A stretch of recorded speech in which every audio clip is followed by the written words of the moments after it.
Tawny, it's a good thing. Tawny's lucky she's my friend. She must really be my friend. Because I'm That's about to really sit down funny. and watch a damn Clint Eastwood movie. I know.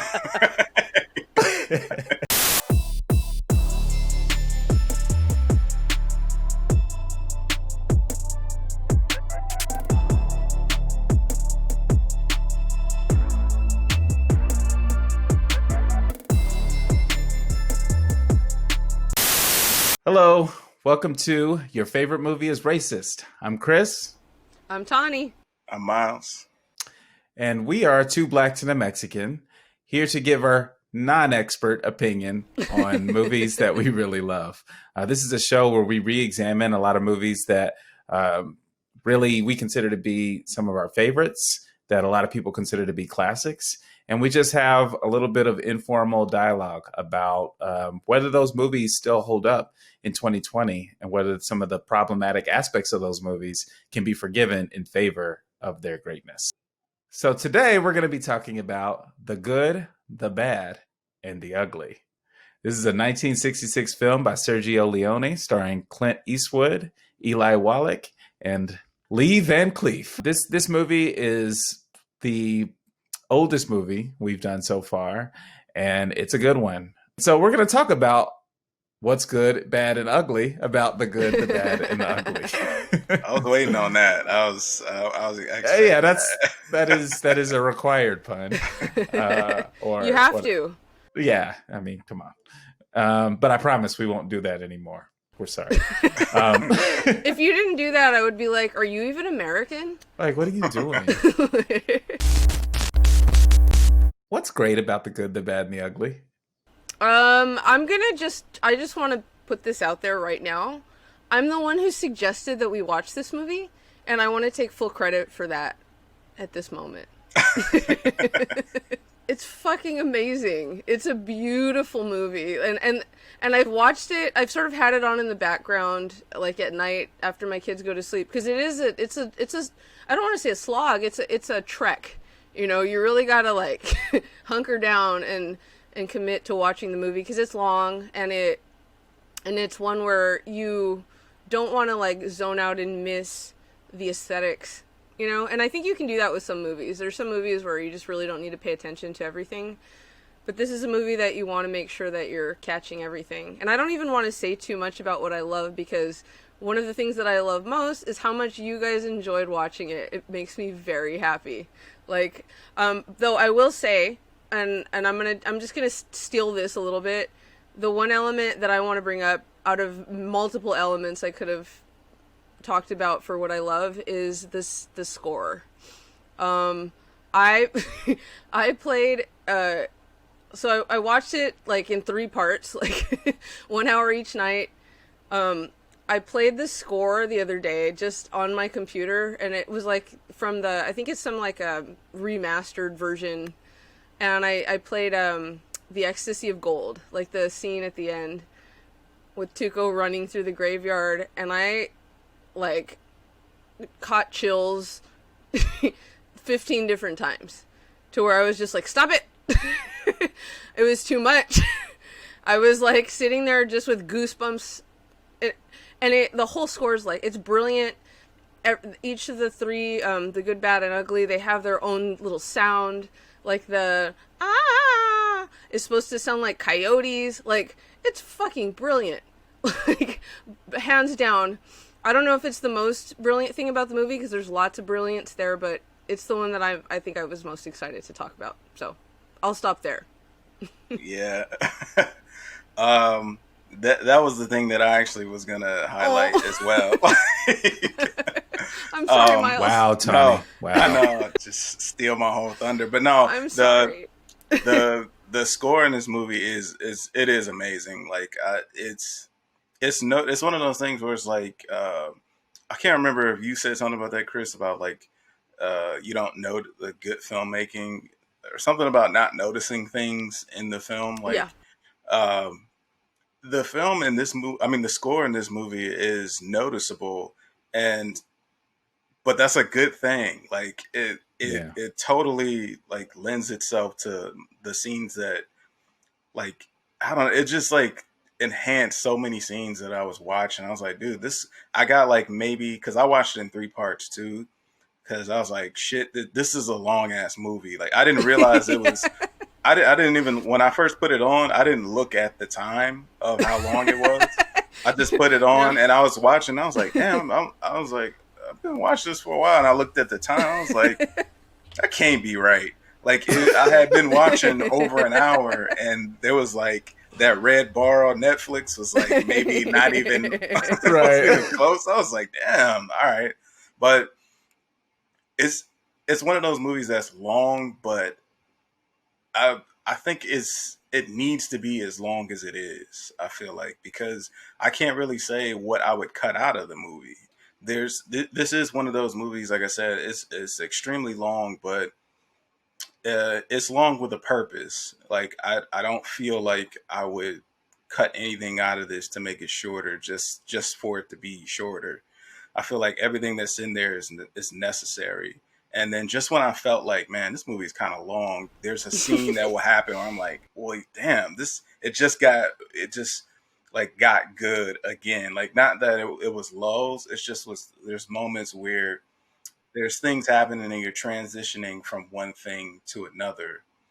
And when you're waiting to get to that next point, I forget what I was watching, like the something about how the director was like not so concerned about plot and more so concerned about these scenarios and like situations. And I was like, man, that is so dope. And obviously, I mean, we can't not mention this and not mention the obvious, like how much this is so much like Tarantino style like of filmmaking. Like at the moment it came on, I was like, oh yeah, okay, yeah, Oh hell there's yeah, no. yeah, So yeah, no, they and maybe like I don't know, maybe like 10 years ago. No, less than that. I think it was also when I was living in LA, so around 2000 and I don't know 14 or something. I was just like I like westerns. Like I don't I'm not an expert. I don't but I had it in my head I'm going to watch all these movies and I started with this one. And I watched the other Dollars movies after it and actually that's kind of this one's actually the prequel even though it was the third in the series. Um but like yeah, like I it came on and I was like, oh, Tarantino didn't do anything original. And I it's really don't mean that exactly, but you could you tell, know, you could but see the like inspiration, you could I was see like, where he drew. oh, you You know, you I you thought could, he did that. I thought that was his. It's not. you could see where he drew Like, a lot of inspiration for sure. Like yeah. and it's warranted because this is shot incredibly like Yeah. well. Like there's a scene where they're like in the desert and he Clint's character, he like rolls down the hill. That there's like a compound Mhm. of shots going on all at once that I don't know how long it took to get that shot, but I'm Yeah. like, there's so much stuff happening like in each. There's so much detail happening like from scene to scene. It's like this is so meticulous. It's so purposeful. It's so deliberate. It's like man, you could tell that the director he really cares about, I mean, not only telling the story, but he cares about what you're seeing, like what this looks like. Cause Well, he the like, vision. It's the yeah, he rolls down, he throws the bottle like of water down. The bottle rolls down like right next to Oh him. Like, yeah. how do you even get that? I'm like, there's a couple things that I'm watching. Like, as someone who's just like an aspiring filmmaker, I'm like, how do you even get that shot? Like, there's so many they, things in there that are they amazing. say that that's why Clint Eastwood didn't work with him again because he was a pain in the ass. I You know, bet. like, I can only imagine like just the level of detail of things that are occurring in this movie. And I will say like surprising for a film that like was made in 1966, the stunts that they pulled off in there, I was like, damn, this is impressive. Like and it doesn't look cheap either. Like it looks dangerous. It looks like they actually did a lot of these stunts. So man, I this is I'd only heard about this movie. I'd never seen it up until this point, but this is I don't want to be like have just recency bias and just say like this is one of my favorite movies. It's one of the best. It's one of the best movies. It's one of the best movies that I've seen. Like you know, in some time. Like it lives up to Yay! the hype. Like I think, Absolutely. which doesn't always happen because you hear I've always heard about this movie, but the hype is warranted. It's like I have a weird aversion to older films. Like I always kind of I don't I have to make a choice to commit to watching an Mm-hmm. older film for some reason. And um it usually has to be recommended to me pretty enthusiastically. Um but what happens is it just makes me it reminds me how great film is. Like when I watched it, I was just amazed at, like you said, Miles, everything that was being composed and created in a time when it was hard to compose and create, when everything was harder, like editing was harder, like shooting on location was harder. But oddly enough, you also had to shoot on location. You couldn't put up a green screen, or you couldn't, you didn't have the tools that you have now to make everything look real. Um, and it's funny because by comparison, when you watch a film like that, you realize how not real everything looks now. And you're like, oh, you know what? I thought that scene looked real in that movie, and now I realize it didn't. Because when I look at that very tangible, real, gritty kind of atmosphere, it doesn't compare. Um, yeah, I'll echo what both of y'all said about the score. That score has been ingrained in my head since I was a kid, and I had never seen that movie. Yeah. Mm-hmm. Like I remember in high school, me and my buddies were trying to sample that score on a track, and we didn't know what it was from. We just kept calling it that old Western sound, and it's that. We tried to make a trap beat to that, and that was the whole thing. Was like, yeah, the old Western sound, and then we would do it, and everybody just knew it. And I can guarantee you, most of my buddies hadn't seen the movie either. But it's just it's that iconic that it has transcended like the film it was in. I think a lot of people don't see it because they're like, I mean, it's a genre thing. Like, I think people are like, I don't like Westerns. And a Yeah, lot of people everybody say has that. that same. A lot of Yeah, people say that. It's just like, I don't like country. Whenever you I ask, was about to say, whenever you ask somebody, what's your like- favorite kind of music? And they're like, I like everything except for country. And I'm like, calm down. You don't have to hate all of country. You, you don't have to hate all of Westerns. Westerns are great. If you're somebody that likes, enjoys archetypal sort of, like, they're fun. I love them for that reason. It's like mythology. It's for the same reason I enjoy mythology. But like people will be like, I don't like Westerns, and I'm like, this fucking movie transcends whatever. It happens to take place in this aggressively barren landscape. Right. With people And with hats on, but it's fucking like not a Western exactly, you know? It is funny how like, and that's a maybe people of color, but definitely Black people thing not to like country or Westerns. Western, yeah. And it's like maybe it's because it feels, yeah, I was gonna say maybe because it feels inherently white. Like these feel like inherently the whitest things, like cowboy movies and country music. And so like maybe that's why we just turn the other way and completely, you know what I mean? Totally. But it's funny. I was saying this in the text the other day, and I actually looked this up. That I love samurai movies, and samurai movies and westerns are very akin to one another. I mean, Seven Samurai is one of my favorite movies of all time. Mm-hmm. And The Magnificent Seven is probably one of my father-in-law's favorite movies of all time. He's a white man. Just for context. We need a little asterisk at the bottom, like in the lower, Right. what is it called? Lower thirds? Like, Father-in-law asterisk, is a he's a white man. White. He's very white. He's very white. I won't say I was dragged in kicking and screaming, but I can say that like when you suggested The Good, the Bad, and the Ugly, I like kind of my eyes kind of glazed over. I was like, all right, Tawny, it's a good thing. Tawny's lucky she's my friend. I'm about to. She must really be my friend because I'm That's about to really sit down funny. and watch a damn Clint Eastwood movie. I know. But it like seriously like, and then like, and then when it starts and that dude just pops into the frame, I'm like, oh man, here we go. But it just immediately like the scene, and then when they go into this place and the whole kind of. I thought they're having a showdown with each other, but they're actually squaring up to go Fucking after Tuco Tuco, jumping through the and window with the fucking chicken or turkey leg like it from was Disneyland. Those yeah, are it those was big ass turkey legs from Disneyland. Just like, and it he's was all so like he looks like he just took a bite. And he's just like, "Yeah," like the meat's in his mouth, and he fucking has a turkey leg and a thing around his right. neck. And I was like, and I still was not. I wasn't like on board with it as it being good. I was on board with like, okay, I'm watching this. Whatever it turns out to be, I'm in. Um, but then, like, I think it was once we were. It was actually the scene when we're introduced to Angel Eyes, Yep, where I same was for like, me. Yep, this movie, it's fire. because Yeah, yeah, yeah, I was like, yeah, this movie is good, and I'm in. Like, if we're, I'm in for the good reasons now, yeah. and and then Blondie, the man with no name, the whole that character.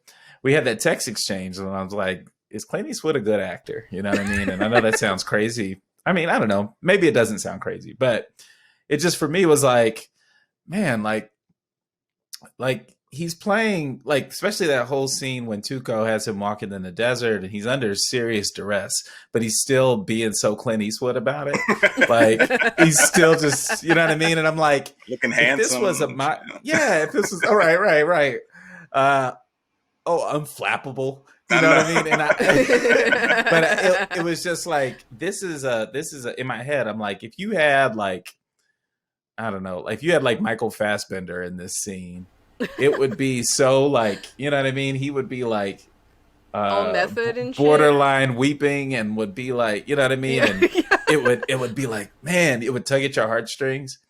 But like that doesn't make it better in this instance in my head, because I'm just like, his character, it just explained to me, or showed me why Clint Eastwood is Clint Eastwood, because I had not watched any of this stuff. You know what I mean? Like I Mhm. knew he was in it, and I knew he was this big icon in Western and action movies, and this, what do they call him?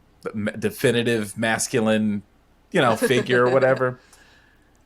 He I wasn't get it that now. yet. Like he wasn't that yet But here. I Yeah. get how he got there. You know what I mean? Yeah, Like, totally. because he's the tallest guy in every scene. He's got this like larger than life persona. He's all shoulders, and like And the every time squint. he takes his hat off, like his hair is blowing in the wind, and I'm like, okay, I get it. Like this was this is like in a world full of like especially in westerns where everybody looks kind of rough, and that's the whole idea.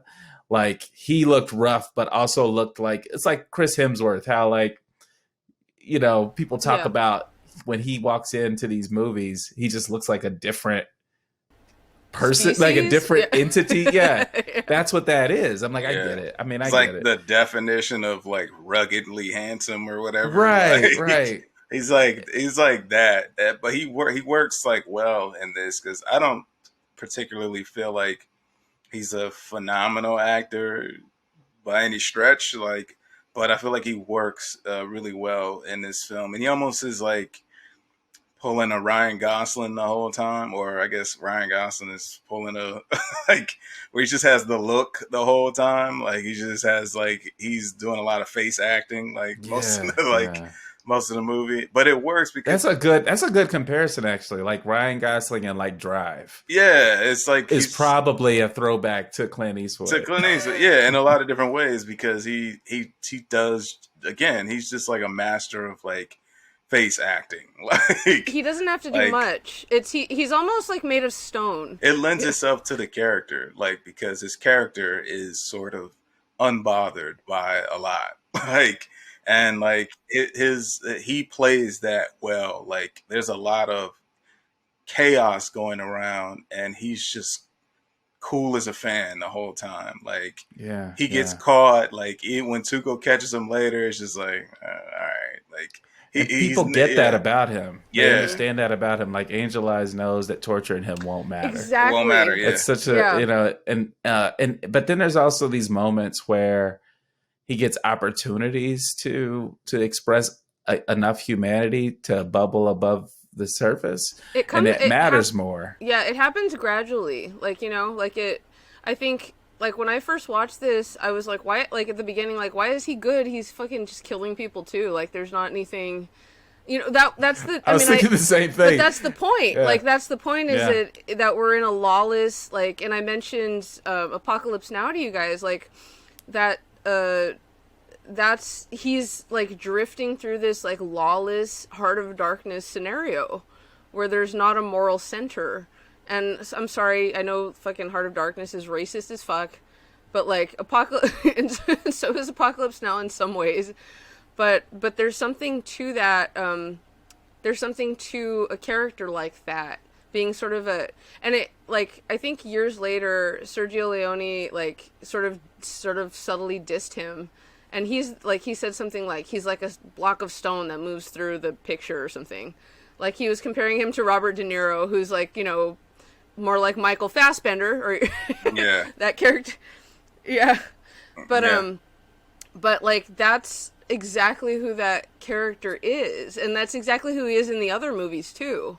Like he's just the man with no name who's this stolid presence, and especially contrasted with the most interesting character, Tuco, the only character that gets fleshing out, and something that Clint Eastwood resisted.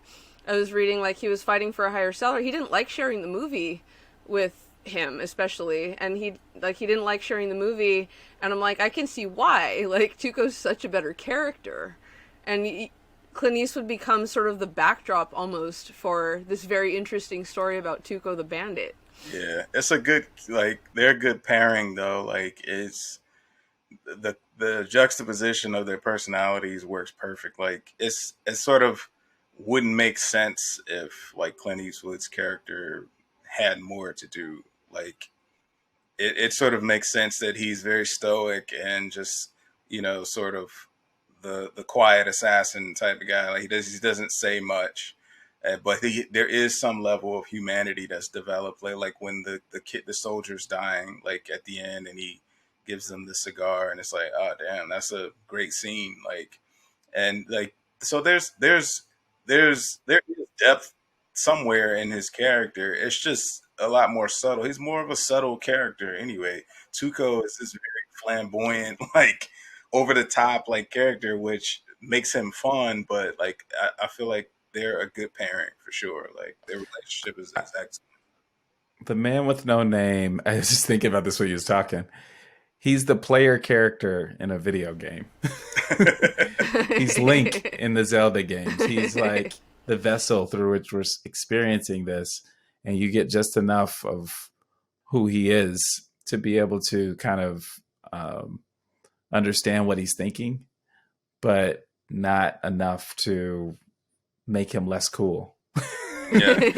You know what I mean? Because once you learn too much about a character, they become less cool. God, he is so cool. You Yeah, know, yeah. see also Darth Vader. Like once you learn more about what's underneath the mask, they get less cool. And How and many so do you think Clint Eastwood had like a really high midichlorian count? Definitely, because I mean the accuracy that he was shooting is like, okay, yeah, nah, dude. Like, yeah, he's force level stuff. yeah. So and I want to give because we're going to talk about Tuco quite a bit in this episode. So I'll pause on him for a second, but I will say that Angel Eyes.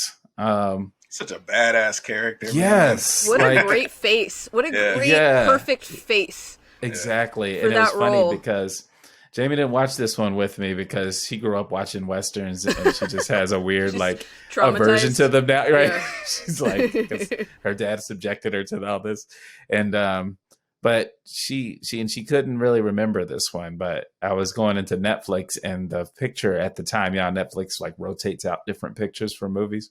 The picture at the time was a picture of Angel Eyes, and she was like, "Oh, well, he's clearly not the ugly." And I was like, "Oh, yeah, no, he's the bad." And it was funny because I didn't think of him as like a handsome guy, so to speak, but he's got like a charm, you know what I mean, and which works for what is A for swarthy like Rhett Butler-ish psychopath. Yeah. Swarthy psychopath. psychopath. I mean, because he's very like okay with everything that he's doing, and everything he's doing is horrible. And like but he's all doing it to serve some end. That's why I keep saying psychopath, is because like I guess it might be even just sociopath, but basically he clearly is not, he's not emotionally impacted by his decisions. He's driven to just get the thing that he wants in the moment. And he does, you know, like, but he's such a, like when he's on screen, you get worried for whoever else is around him. And they set that up so well because he literally starts killing everyone who's around him. For sure. That I think we texted about this a while ago, but I had just recently watched Inglourious Bastards, and I texted you. I was like, how much does that scene remind you of just that feeling of like, oh, this isn't going to be good. Like that is a bad person that you do not want in your house, and don't let him ask you questions. And it's like, that's exact he got feeling. that whole scene in Inglourious Bastards from that scene. And he stands in the fucking doorway for like 25 years, just standing there. Like he's just standing in the doorway, and you're like, oh! No, I was just gonna say I love that scene. Like he plays it like really well. Like he's like a fox to me. Like if I could compare it to animal, like he's just really just like, I don't trust him. Like he's very like deceptive. Like he's not like physically imposing necessarily. It's just like, I can tell this dude is up to something.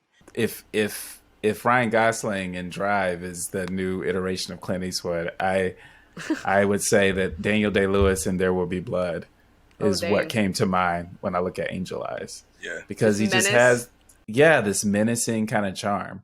And he just killed it. And like I feel like he kind of gets overshadowed by the fact of the Clint Eastwood of it all and the Tuco of it all, right? Like Tuco is just a big character who's awesome, and Clint Eastwood is the sort of leading man, chiseled Clint Eastwood, right? And he's the bad guy. But he makes the movie in a lot of ways, because if you don't have that sort of looming presence to just constantly pop back in and wreck shop, the story doesn't move quite as smoothly as it does. So I just wanted to, just shout out to Lee Van Cleef. What's racist about the good, the bad, and the ugly?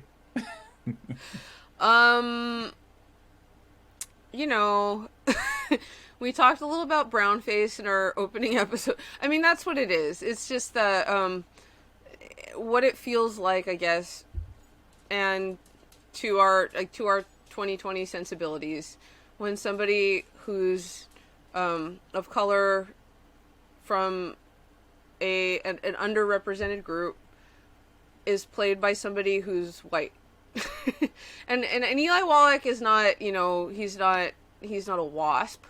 He's a Jewish dude from Brooklyn, I think, but there's always something, a little bit, not, I don't want to say unpleasant, like that's not the right word, but there's always something slightly icky feeling about somebody of color playing somebody, or somebody who's not of color playing somebody who is of color, especially if, and I'm not even sure in this movie if they do it, but like, do they make him look browner? Like, I was negotiating that throughout most of the movie. Like, it's like, because when I noticed, or what it came to mind is there's scenes where, like when he's in the tub and he gets out and stuff, I feel like, I don't think they did. I feel like maybe he was tan, like from being in the sun. That's the thing about, and here's the thing, and this is this almost the silly thing. It's like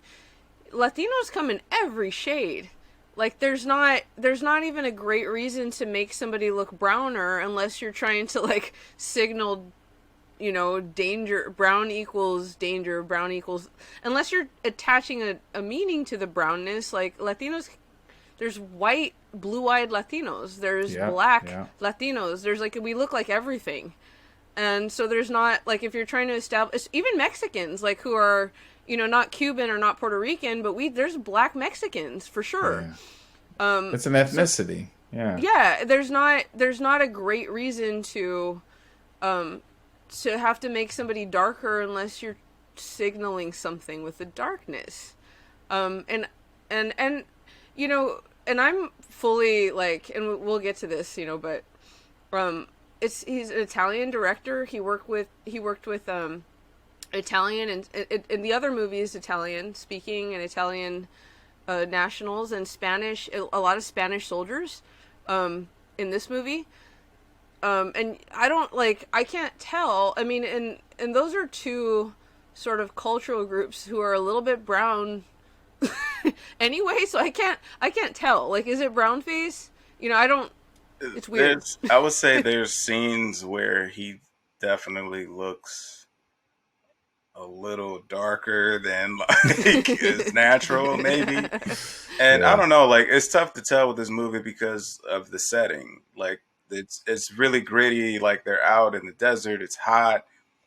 They're dirty most of the movie. Like it's kind of hard to tell. Like if they did put him in some type of makeup, I feel like it's very subtle. Like I don't feel like it's extreme if they did put him in some type of makeup to make him appear to be, somewhat darker than he is, because he like naturally is pretty pale looking. Like he's not really like dark skinned guy at all. Like I could see it being like a result of just being like the filming conditions just being hot as hell, and he just like got tan. And then I could see maybe they probably. I mean, it was 1960, so I'm gonna run with maybe they darkened him up a I little bit. Yeah. I get that. I mean, and not even just with him. I feel like some of the other actors, I'm like, Yeah, I you don't look even think that was like really. a thought. Like, yeah, of course we darkened him up. Like, what are you talking Okay, about? blackened him up a little Yeah, Yeah, bit. really. Yeah, and Yeah, really gonna spend 5 minutes trying to figure that out? Yeah, we yeah, did of course we and did. Sergio Leone is not like thinking about American racism No, as he's Yeah, making no. no. these decisions What I will necessarily. say, yeah, and I don't think, yeah, I don't know. That wasn't actually even that the actual brown face wasn't what was coming to mind for me. It was more so just the fact that he was obviously clearly playing a Latino character, and knowing that he's very much not, and knowing that this was a very juicy role. So that's what I think about when it comes to this kind of thing. I actually sort of I try to think about the nature of the role, because it's like that whole thing of like the Mexicans took our jobs. Like, They those are took jobs our that you job. probably did, exactly. Those are jobs you didn't want anyway, right? Like that's my argument to that is you really you want that job? No. That's BS. And in this instance, it's like, well, white man took our job. But if the white man took our job in the sense of like it's just a crappy side role that had no meat to it, we wouldn't be having this conversation, I don't think. But it's a juicy role, and I just imagine what would it have been like to have a really like cool like A Mexican Mexican actor actor. play that Yeah. part. That would have been a game changer for that actor. Uh, Well, I don't know. I mean, I guess I read the movie wasn't super well received back then, but eventually it would have been a game changer. 30 years Um, later. right. I would have been like, yo, but uh but that does bother me. I mean, if we're in the Hmm. racist section of this, before we get to how we feel about his portrayal, like we gotta, I mean, No, yeah. it's like, man, like that same as Vasquez in a lot of ways. It's like, man, Yeah, it's too that's what I was bad. thinking of. And here's a question, like, why make that, like, so I have a couple thoughts. Like, why make that character Mexican if you're not going to have a Mexican play? Like, is there a need for that character to be Mexican? And what are we say, like, and that I think is part of the racist element, is that he's like a bandit. Like, did they make him a Mexican because he's a bandit? Because he's like somebody Hmm. who, with a moral compass that is swinging wildly. Like, is that because there's not really a great reason other than, and this is the only thing I can sort of think of, to establish like his outsiderness, because the setting, the backdrop of this movie is the Civil War, and a Mexican's not going to give a shit. Like somebody like Tuco, sorry, not a Mexican, but like somebody like Tuco's not going to give a shit. but like a Mexican national is not going to be personally invested necessarily in the outcome of the Civil War. So you may maybe make him Mexican, so that's extra established. But fucking Blondie's American, and he doesn't give a shit either. Yeah, that's what I was thinking. And Angel Eyes is American, and he's even fucking possibly impersonating a Union officer, and he also doesn't give a shit who wins. Like, they're all in this for selfish reasons, so, like, is there some reason that Tuco had to be Mexican, Yeah. I mean, it's like he's a very he's a crafty, intelligent, like, character, but his affect is very goofy and, like, bungling almost. But right. It was interesting to me. I was sort of measuring that in my head because it wasn't until the gun shop scene that I was like, oh, he's real out here. Yeah, like this. Yeah. Because up until then, he's portrayed as like with this fucking like turkey leg. I'm like, this guy's gonna be, and my prediction for the movie was that this guy's gonna be bumbling around the whole movie, and Clint Eastwood and Angel Eyes are gonna kill each other, and he's gonna get the money. That was what my thought was. I was like, he's just gonna stumble upon it and accidentally happen upon it, and it's gonna be like. And I was kind of frustrated in my head. I was like, oh my god. But then the gun shop scene happened, and I was like, oh. Yeah, that's the thing. That's the part that makes you realize, like, he's not an idiot. He's actually quite clever. Like, and some of his, he just has a very boisterous, like, personality. Like, but don't mistake that for him being, like, a fool, though. Like, he's very savvy, and I think, like, there are parts of him that are kind of like, yeah, why is this a Mexican character? Like, because I mean, for me initially, like Angel Eyes, I wasn't really sure what the hell he was supposed to be. Honestly, that dude could be Mexican too. Yeah, because I was like, I almost assumed for most of the movie that that's a cholo name. Yeah. Angel.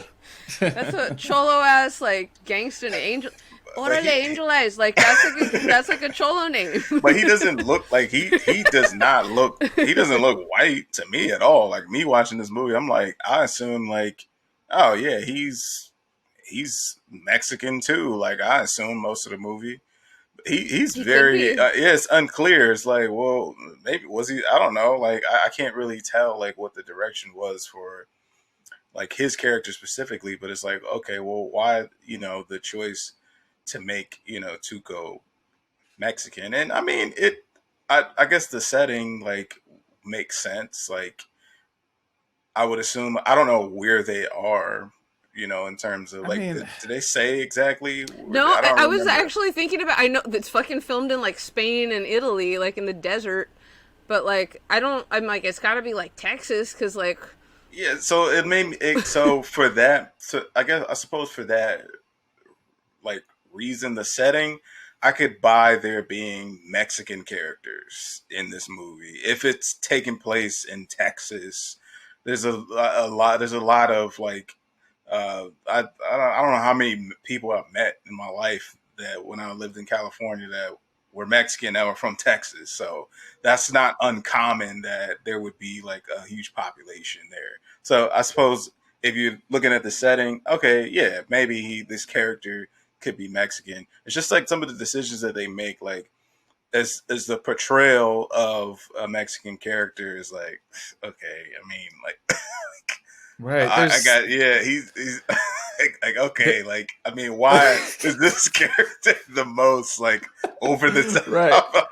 It's like there's little like hints of like Bumblebee Man from The Simpsons, where you're like, Ay, las naranjas. You about 30% Bumblebee, Tuco. I'm gonna need you to dial it back a little bit. Dial it back. I'm gonna say this, and this is a little bit embarrassing to admit, but like the first time I ever watched this movie, and I've said this probably to you guys, like it didn't even occur to me that he wasn't Mexican. And what's hilarious is that now when I watch him, I'm like, that guy's not Mexican. But like, like it's not even. But like, I wasn't thinking about it. Like, I didn't go in with anything. Like, I just knew I was putting a movie on, and it didn't occur to me to like, because it was such a good performance. I mean, I just think it's such an impressive performance. It didn't occur to me to even wonder. And then I was like, oh shit, really? And then and then when I watched it again, I was like, oh yeah, for sure. You can hear the Brooklyn in there. Yeah, You know, it like you was the can hear same. it. It was the same for me. I was like the first, like I think my first hour of it. I think like day one of watching this, like I was like, why are we doing this movie? I was like, because I was like, I didn't. I had to like go look after. I was like, oh, okay, damn, yeah, right. Oh, what the hell? I was like, okay. I was like, yeah, this He's dude. so Yeah. good. Yeah, I was like, he has to be Mexican. And then when I went to like look up the actor, I was like, oh, I've seen this dude before. I was like, what? It's him? That's the guy? I didn't know Yeah. it was that guy. I couldn't even Yeah. remember what and it movie I had seen him and in. we've talked about this. It's like that character isn't just Mexican. Like the character isn't Mexican guy. The character is Tuco, this fucking morally compromised like guy that like had some fucked up shit happen to him at some point and has become somebody with like no moral compass. But he also has his tender moments. Like he's a rich character, and so you don't, yeah, like you're not hung up, or at least I'm not, on the Mexican part. Do we feel like there is something, maybe not overtly, but inherently problematic about not only Eli Wallach being the one playing Tuco, but Tuco being the Mexican character, being the character labeled the ugly? Does that tie into some sort of backward view of Mexican people, or do you think it's just by happenstance that he's Mexican? I'm gonna quote my friend real quick because this is my friend Mario, um, who are like my grandma and his mom were like best friends in middle school. But and he has a podcast called The Superiority Complex. I was texting him about this earlier. I was like, what should I bring up? You know, because we've talked about when I watched that movie for the first time, I texted him immediately. Like he's one of the like my favorite people to talk about movies with, and he wrote one point. Wait, one point I would definitely bring up is that Mexicans secretly like stereotyped portrayals of ourselves. And I was like, can I quote you?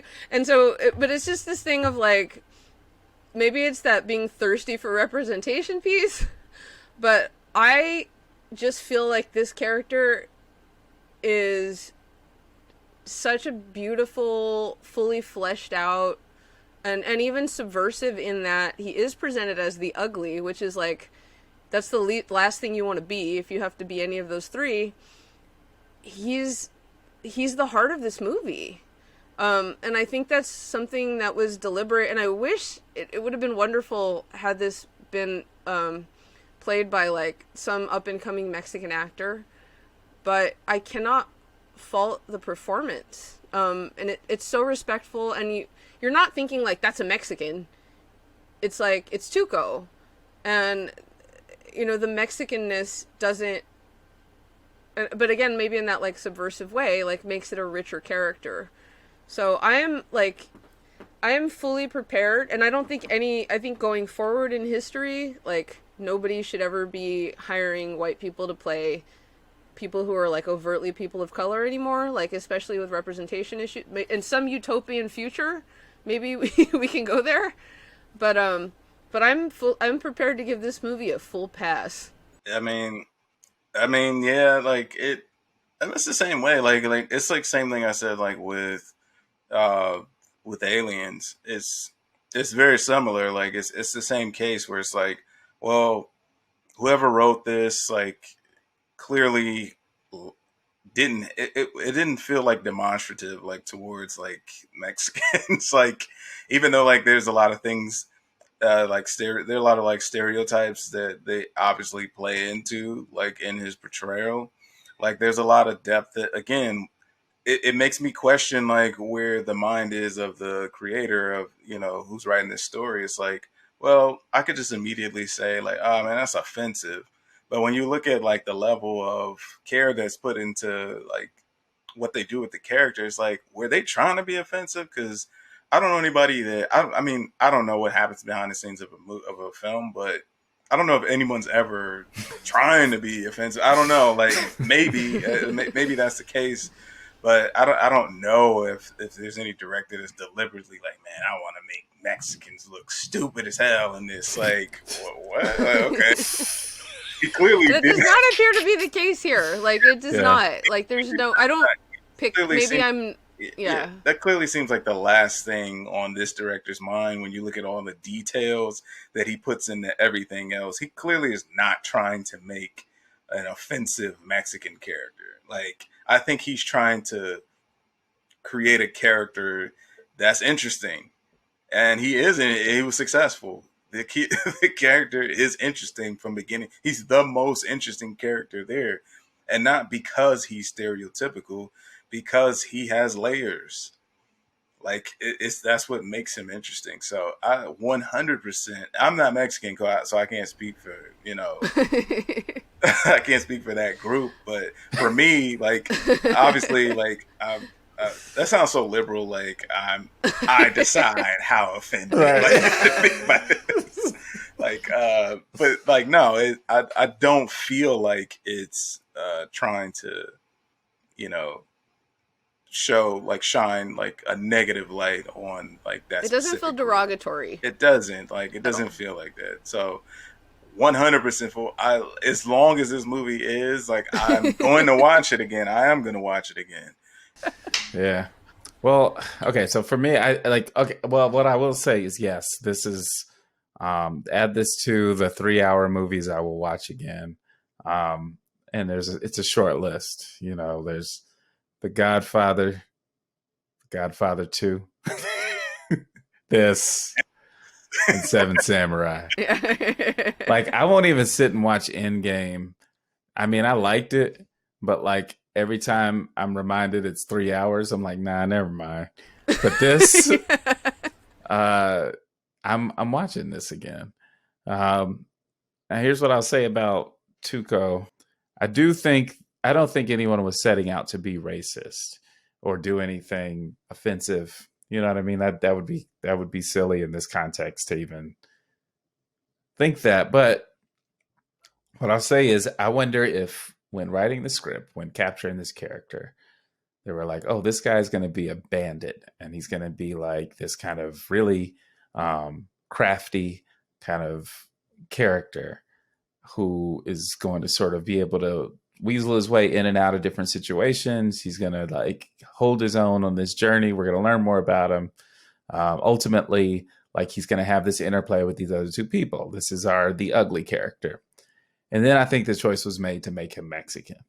And I guess what I wonder about, same with Vasquez or any other character who happens to be of a person of color played by a white person, but also happens to be a well written character, is like, what provoked your decision? You know what I mean? Hmm. Like, is there something inherently that, like you said earlier, that pops into your head when you think bandit? Is there something that pops into your head when you think crafty, but sort of coming from a broken home? Hmm. Like all these aspects of Yeah. who he is that you kind of want to interrogate that, but weren't like intentional in the sense of saying like, well, of course we should make this character Mexican, um, or it could have just been happenstance. So like that's you know it's a complex thing to even try to think about. Yeah. Um, but I'll say that the movie, like people should watch this movie. More people should watch this movie. Like Yeah. it's a great movie, and it's a classic with a conversation. I guess. I mean, like Definitely. again, like we're talking about it right now, and the conversation is like that's a great character, and a great performance. Too bad they didn't, they didn't cast a Mexican actor, and that is like there's an alternate reality version of that film that to me is just like great because of that too. But so unfortunately, that's not one reason why it's great, but it's great because the actor who did play the part played it really well, and it's just expertly crafted movie. So all right, so once again, it's a movie that we can't let go of. Are you seeing a trend yet? um, this was really fun getting to examine this movie, the good, the bad, and the ugly, and talk about what we love about it, what's more challenging about it, and where it sits, when it comes to the movies that we will watch going forward. What do you think of the good, the bad, and the ugly? Let us know in the comments. Please share this video, subscribe to the channel, and continue the conversation with us. Next week, we are going to be tackling another film. We don't know what it is yet. So stay tuned. Way to hook 'em, Chris. Right. But I assure you, by the time you see it, we'll know what it is. Thanks again for watching, and we'll see you next time.